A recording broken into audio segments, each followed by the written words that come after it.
Halo teman-teman, kali ini aku mau sharing, ini hal penting banget dalam dunia bisnis, terutama untuk kita para pemula.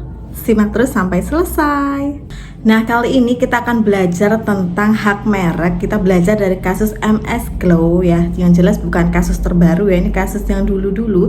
Kasus antara MS Glow dan PS Glow yang akhirnya di akhir adalah PT MS Glow harus membayar ganti rugi sebesar 37M kepada PT PS Glow. Ini karena apa? Karena brand PS Glow itu sudah didaftarkan lebih dulu. Jadi MS Glow kan menyerupai brand PS Glow. Jadi MS Glow tidak diperkenankan menggunakan merek MS Glow. Jadi harus ganti rugi ke PS Glow. Mungkin di sini sudah paham antara itu ya. Nah, di sini aku mau sharing tentang pentingnya merek dagang karena ini juga terjadi di bisnis aku yang awal mulanya dengan merek A kemudian pindah ke merek B. Jadi ceritanya awalnya brand aku, nah ini sebelumnya adalah Bonabon. Setelah itu karena kita tahulah sebelumnya ada kasus tentang geprek bensu dan lain sebagainya. Kemudian aku coba nih daftarin hak merek Bonabon ke Dijen Haki. Dan di situ terkejut banget karena tidak bisa, karena Bonabon itu menyerupai Bonibon, Bonbon dan lain sebagainya sehingga tidak bisa didaftarkan dan terpaksa aku harus ganti brand dong. Dan akhirnya aku ganti brand dari Bonabon menjadi Dorabon. Nah, kemudian alhamdulillah Dorabon sudah terdaftarkan. Jadi untuk teman-teman semua yang punya usaha, apakah kita harus jalan dulu atau harus mempersiapkan brand dulu? Jawabannya adalah dua-duanya harus kita lakukan berbarengan. Sambil jualan kita recheck nih brand kita. Kita cek di dgip.go.id. Ini adalah website dari Dijen Haki. Kalau di situ brand kita masih tersedia untuk didaftarkan, bisa banget kita lanjut pakai brand itu.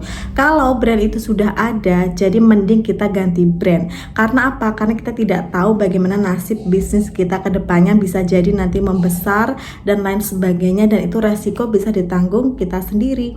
Bisa jadi di saat brand kita besar ternyata kita brandnya tidak terdaftar di Dijen Haki, kita kena gugat, bisa jadi kita harus mengganti rugi besar banget lah kepada si pemilik hak merek itu, kayak kasus PT MS Glow dengan PS Glow tadi. Oke, kemudian buat yang bingung banget nih mau bikin brand atau bikin merek itu gimana? Yang pertama, kalau saran dari aku pakai pakai nama atau brand yang mudah diingat. Jadi di situ tidak ada angka atau tidak ada pengucapan yang susah gitu. Kita bikinnya enak-enak aja lah, bikin yang simple karena itu mudah diingat dan itu tidaklah mudah. Belum lagi brand, belum lagi logonya, dan itu nanti terdaftarkan di Dijen Haki. Kalau kita sudah terdaftar itu bisa berlaku selama 10 tahun dan bisa diperpanjang. Makanya buat teman-teman yang punya bisnis yang sekarang struggle untuk membesarkan bisnisnya, jangan sampai kita melupakan tentang pentingnya brand ini, belajar dari kasus MS Glow tadi ya.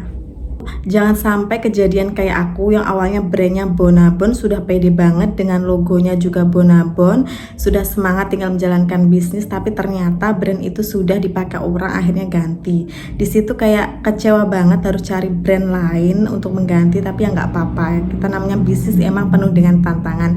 Jadi buat teman-teman semuanya yang belum punya hak merek, langsung aja diurus karena itu nggak mahal. Cuman prosesnya akan agak lama, prosesnya itu dari masa pengumuman dan lain sebagainya sampai terdaftar, tapi emang itu prosedurnya seperti itu. Jadi jangan sampai brand kita nanti dicuri orang, oke? BTW tentang kasus MS Glow yang terbaru, bagaimana mereka sesama founder akhirnya pecah, itu aku juga punya pengalaman bisnis seperti itu dengan 3 founder dan akhirnya kita kayak lepas gitu aja. Dan tantangannya seperti apa, buat teman-teman yang pengen aku cerita tentang kasus terbaru itu seperti apa penerapannya di bisnis kita pemula yang masih kecil ini, boleh banget like, komen, dan jangan lupa subscribe. Makasih.